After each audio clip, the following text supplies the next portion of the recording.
साथियों, आज इस देश में जानलेवा महंगाई है और इस जानलेवा महंगाई के चलते दवाई से लेकर पढ़ाई तक हर चीज महंगी हो गई है। इस मोदी सरकार ने पिछले 9 सालों में 30 साल की सर्वाधिक महंगाई देने का काम और एक रिकॉर्ड कायम करने का काम भारत देश ने किया है।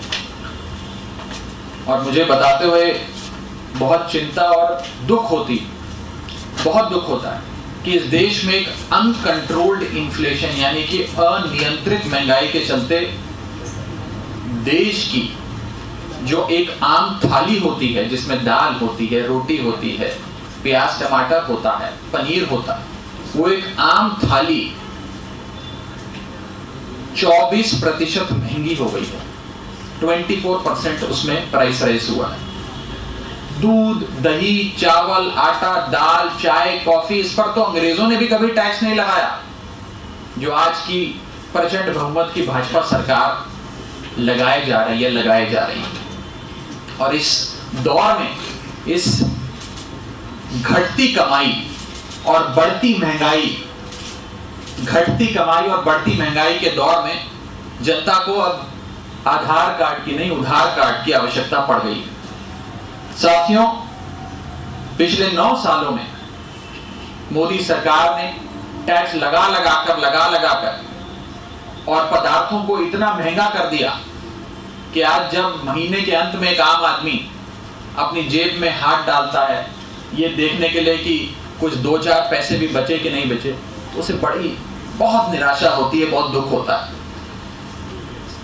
लेकिन इस महंगाई के आलम में यदि कोई एक राज्य है जो इस महंगाई के आक्रमण से बचा हुआ है, उस राज्य का नाम है दिल्ली।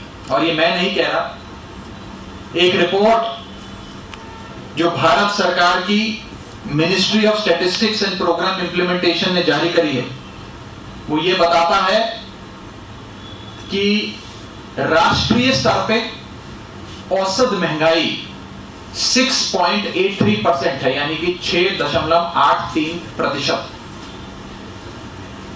यानी कि जहां देश भर में 6.8% औसत महंगाई है, वहां दिल्ली में मात्र 3% महंगाई, 3% महंगाई। यानी कि राष्ट्रीय औसत के आधे से भी कम महंगाई दिल्ली में है। ये रिपोर्ट हाल ही में ministry of statistics and programme implementation ने जारी करी है, जिसे MOSPI भी कहा जाता है, जिसने कहा कि राष्ट्रीय एवरेज महंगाई है 6.83%, जिसमें कई बड़े राज्य हैं। राजस्थान में 8.6% महंगाई, हरियाणा में 8.27 महंगाई है, उड़ीसा में 8.23 महंगाई है, तेलंगाना में 8% से ज्यादा महंगाई है। इस सारे महंगाई के आलम में दिल्ली में मात्र 3% है, यानी कि दिल्ली में महंगाई की दर राष्ट्रीय औसत के आधे से भी कम। ऐसा कैसा हुआ कि जब पूरे देश पर मोदी सरकार ने महंगाई का आक्रमण किया तो एक राज्य बच गया, एक छोटा सा राज्य, हिंदुस्तान का दिल्ली बच गया। ये कैसे हुआ? ये इसलिए हुआ कि भाजपा की सरकार के महंगाई के बाणों को ढाल बनकर अरविंद केजरीवाल जी ने रोका और दिल्ली वालों पर भाजपा सरकार के महंगाई के बाण लगने नहीं दिए, उन्हें छूने नहीं दिया एक भी बाण, बल्कि ढाल बनकर अरविंद केजरीवाल जी ने एक बाण को रोकने का काम किया। साथियों, जब यह सरकार बनी थी 2014 में, भाजपा की मोदी जी की सरकार, तब पेट्रोल 55 रुपए प्रति लीटर मिला करता था, आज 100 रुपए प्रति लीटर मिलता है। डीजल 45 रुपए प्रति लीटर मिला करता था, आज 90 रुपए प्रति लीटर मिलता है। दूध लगभग 34-36 रुपए प्रति लीटर मिला करता था, आज 7 रुपए प्रति लीटर मिलता है। गैस का सिलेंडर 400 रुपए का मिलता था, आज लगभग 1100 रुपए का मिलता है। यानी कि महंगाई को डबल ट्रिपल करने का काम जो केंद्र में बैठी सरकार ने किया, उससे जनता आज त्राहिमाम कर रही है। मैं महाभारत का एक अंश आपसे साझा करना चाहूंगा। महाभारत में एक राजा के क्या 36 गुण होने चाहिए उसका उल्लेख किया हुआ। और ये उल्लेख और ये सीख खुद पितामह भीष्म ने बाणों की मृत्युशैया पे जब वो लेटे हुए थे, खुद युधिष्ठिर को ये 36 गुण जो राजा में होने चाहिए उसका वर्णन करते हुए युधिष्ठिर को सीख दी। उसमें एक गुण था, क्रूरता का आश्रय लिए बिना अर्थ यानी धन संग्रह करना।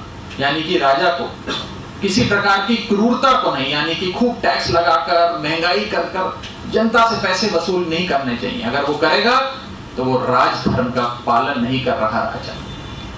लेकिन केंद्र में बैठी भाजपा सरकार ने राजधर्म को त्याग दिया। लेकिन एक सूबे की सरकार इस देश में ऐसी है जिसने राजधर्म का पालन किया। मेरे नेता अरविंद केजरीवाल जी ने राजधर्म का पालन किया और पितामह भीष्म ने जो 36 गुण बताए थे जो एक राजा में होने चाहिए, एक प्रशासन चलाने वाले व्यक्ति में होने चाहिए, वो गुण अरविंद केजरीवाल जी में नजर आते हैं। वो गुण प्रधानमंत्री मोदी या भाजपा की सरकार में नजर नहीं आते। साथियों, दिल्ली में महंगाई क्यों कम है? ऐसा क्या हो गया दिल्ली में?